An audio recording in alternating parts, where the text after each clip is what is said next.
I want to welcome everyone to Faith Cafe Productions. This is Pamela Kofed, your host, and I have with me today Staci Diffendaffer, who is the author of an amazing book, and I'm going to get into that in just a second. I want to invite all of our viewers to follow this page if you would like to hear other author interviews. If you don't know Staci personally, I have learned that she is passionate about breaking down the walls that divide all of us and creating safe spaces that promote healing conversation.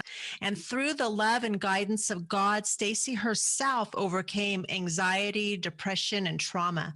After many years of varied abuse, she developed a false belief that most men were a threat, but God's transformational healing enabled her to forgive her assailants and to stop categorizing people into good or bad based on past hurts.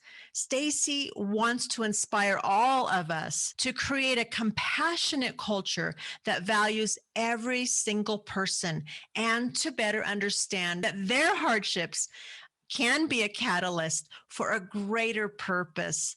And so welcome again, Staci, and we would love to hear you read. Are you going to be reading from your first chapter? I'm going to be reading the introduction today. Oh, awesome. Finding my way back to people.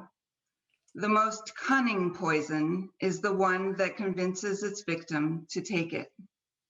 Some people have tried to build immunity against toxic substances by ingesting small amounts of them over a long period of time. The truth is, constant exposure to toxicity doesn't offer protection at all. It only prolongs the suffering. Poison, nonetheless, accomplishes its purpose. The most prevalent and insidious poison is the one that ravages the heart. I didn't always have social anxiety. As a girl, I didn't fear rejection or loss of friendship for occasionally saying the wrong thing or offering an unpopular opinion. I didn't ruminate over past conversations, searching for all the ways I messed up and dreading judgment.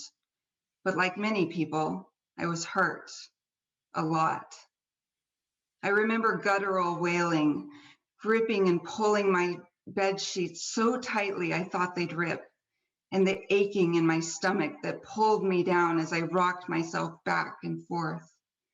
I remember childhood prayers begging God to make me beautiful, and prayers as a young adult to make me successful. I don't remember calling out to God when people hurt me. I quickly learned to take that role on myself, although I wasn't very good at it. Each time I was hurt, it was like another weighty layer was added onto me. I carried this new layer with me until another layer was added, and another. The longer I carried them, the more they decayed and rotted. By the time I was in my 20s, anger and bitterness had formed spores that spread into the innermost part of me. It didn't take long at all until I was thick with heavy layers that I mistook for armor that would protect me. I was a brazen force who would walk through walls or people to get what I wanted. When my behavior triggered backlash, I laughed it off. But if you could have pulled back that steely veneer, you would have found a girl who understood that life was hard and believed that in order to survive, she must be harder. Maybe you can relate. I was the target of abuse, betrayal, abandonment, theft, and deceit. Without knowing it, I spent decades living in survival mode. I fought, throwing aimless punches at the world, until one day, the only thing I had left, my only form of protection, was stolen from me too. Chronic illness made me weak. It was as though all those layers had become too heavy to carry, and my body, the source of constant motion I relied on to outrun the angst, gave out under the weight of it all. When I could no longer fight, I hid. I was bedridden for years in my late 20s, and I came to know isolation, first as an affliction, and then as a kind of safety. I lost the part of myself that believed I had anything to offer. Like a wild and wounded animal, I became small and moved out of the way, biting and snarling at anybody who approached for fear the next attack would be the one that finally did me in. The thought of expressing myself became overwhelming. I was shrouded in anxiety and depression. It was as though I had held my breath my whole life. My greatest desire was for once in my life, by some great miracle, to just be comfortable. But people and sickness continued to tear at me. Every decision I made was anchored in my desire for comfort and protection, and those decisions continued to lead me down one wrong path after another. I finally accepted that I didn't have the answers. The doctors I saw didn't have the answers. My husband didn't either. That only left God. And I had never learned how to hear from him. I knew he loved me, but culture and my unhealed wounds had conditioned me to adopt a warped understanding of love. I wasn't really sure what to expect from God, if anything. By the time I was in my mid-30s, I was a prisoner to my physical and emotional agony and one careless comment away from losing my marriage when God led me on a journey that would change my life. Layer upon layer of resentment, bitterness, and anger were peeled off until I was raw and vulnerable.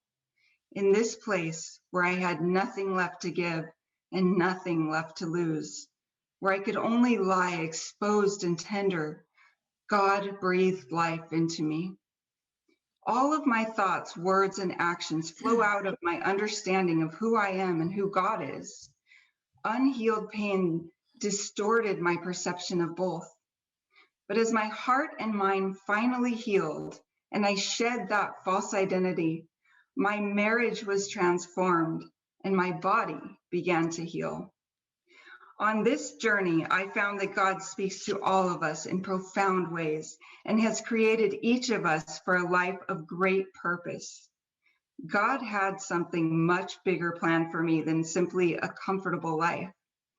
But first, I would have to find my way back to people. After God removed the hurt I had held on to for so long, I could see that people everywhere were suffering in the same way. They too were weighed down by layers upon layers of hurt and resentment. They too were finding themselves trapped in cycles of fighting and hiding. Unconditioned love means being free from the burdens of fear and aversion that control us and skew our perception. It means seeing every person, including yourself, as an individual that is worthy of receiving love, kindness, and compassion. This book is an invitation to reject the poison that culture has convinced us to accept and begin your own journey to peel away the layers of hurt and find your way back to people.